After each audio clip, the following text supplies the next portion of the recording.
Saudara-saudaraku yang terkasih dalam Kristus, dalam kehidupan kita sekarang ini diwarnai dengan e-commerce ya. Di dalam e-commerce itu terkadang ada flash sale. Dalam flash sale itu ada diskon-diskon yang menggiurkan, gratis ongkir dan segala macam. Dan orang terkadang berebut untuk mendapatkan flash sale ini. Kalau dulu orang mencari diskon ya atau promosi-promosi yang tentu bisa didatangi dan mendapatkan barang yang murah. Kita melihat bahwa di situ ada semacam keinginan yang sangat besar di antara banyak orang untuk mendapatkan barang-barang yang diberi diskon besar. Kalau kita mengamatinya situasi itu, mungkin kita berpikir banyak orang ingin memanfaatkan kesempatan sampai pada hari terakhir promosi. Bahkan sampai terakhir promosi itu udah penuh-penuhnya ya. Biasanya seperti itu.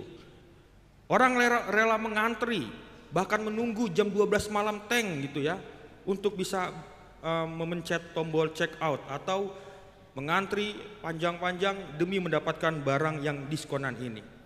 Saudara-saudari, kalau orang ternyata begitu bersemangat untuk mengejar promosi atau diskon, hal ini flash sale di dalam kehidupan kita bisa membayangkan seharusnya juga ada hal-hal penting yang di dalam diri kita prioritaskan, tetapi dalam kenyataannya tidak demikian kalau itu menyangkut hal-hal yang sebetulnya lebih penting. Ternyata kebanyakan orang tidak mau mengejar kesempatan itu. Kita bisa melihat bahwa dalam kehidupan kita sehari-hari, terutama dalam kehidupan iman, kalau ada kesempatan-kesempatan terakhir untuk berubah, untuk memperbaiki hidup, kita tidak menemukan bahwa orang mengejar kesempatan itu. Sangat kontras dengan situasi yang terjadi ketika toko-toko bermerek atau flash sale yang terkenal menjual barang dan memberikan diskon. Dan mungkin ini menjadi bahan permenungan yang penting kalau kita mengejar barang-barang yang kita inginkan pada periode promosi tertentu. Apakah kita juga akan memprioritaskan kesempatan-kesempatan dalam kehidupan kita untuk melakukan perubahan, memperbaiki diri? Karena kesempatan-kesempatan ini justru tidak akan datang dua kali. Dan tentu pada hari ini kita membahas tema novena kali ini adalah Gereja Sahabat bagi Anak. Kita juga adalah menjadi orang-orang yang penting dalam kehidupan anak-anak kita. Bagaimana ketika masih di umur usia dini ya, di usia dini itu mereka memiliki kesempatan untuk membentuk karakter hidup mereka yang secara rohani datang kepada Tuhan, rindu akan gereja.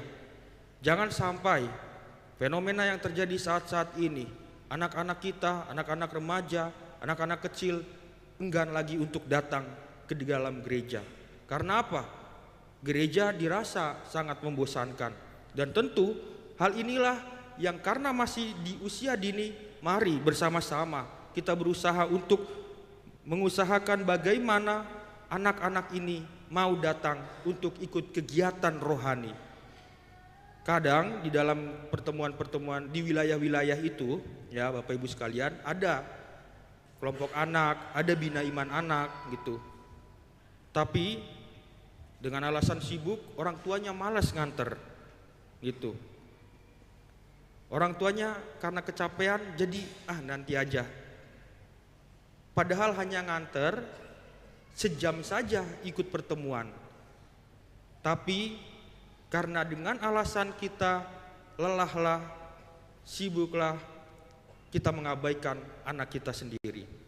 Mumpung masih dalam keadaan awal, mari kita membuat mereka agar tidak menunggu sampai akhir untuk berubah.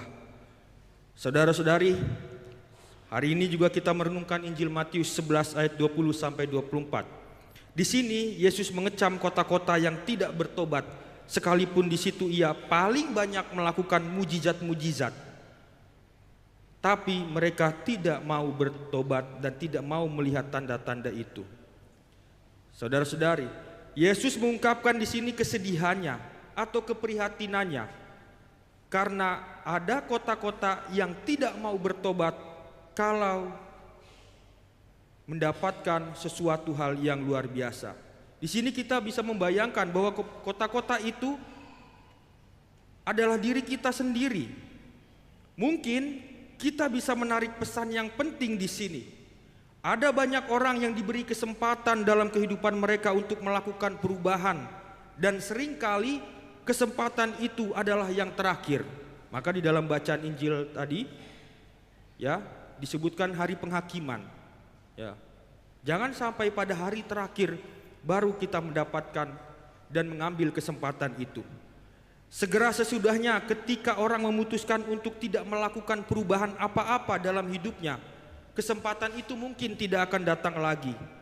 Yang tersisa kemudian hanyalah suatu usaha banyak orang untuk bertahan hidup, dan mungkin hidup yang dialami sesudah keputusan yang tidak diambil itu adalah kehidupan yang penuh dengan perjuangan, kesulitan, dan bahkan tangis.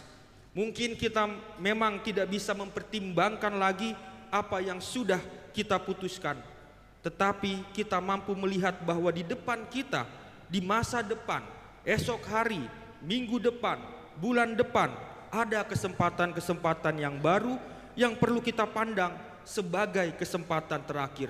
Pandanglah setiap kesempatan-kesempatan yang hadir di hadapan kita adalah kesempatan terakhir. Jangan nanti-nanti saja. Mari kita melihat hal-hal yang terjadi di depan kita sebagai undangan dari Tuhan kalau kita mau berubah. Lihatlah itu sebagai suatu kesempatan yang paling baik yang disediakan Tuhan kepada kita. Semoga kita punya keberanian untuk memperbaiki hidup kita setiap hari, supaya kita bisa menjadi para pengikut Tuhan yang taat dan yang berani melakukan pertobatan. Kunci dari permohonan-permohonan kita dikabulkan, pertama-tama juga adakah jalan pertobatan yang sedang kita lalui pada hari ini, atau kita masih menunda-nunda pertobatan itu dengan alasan-alasan bahwa belum siaplah, belum waktunya lah, saya masih berdosa, atau sudah kepalang. Kesempatan itu setiap hari hadir di dalam kehidupan kita. Jangan sampai ketika hari akhir baru kita menyesal. Tuhan memberkati.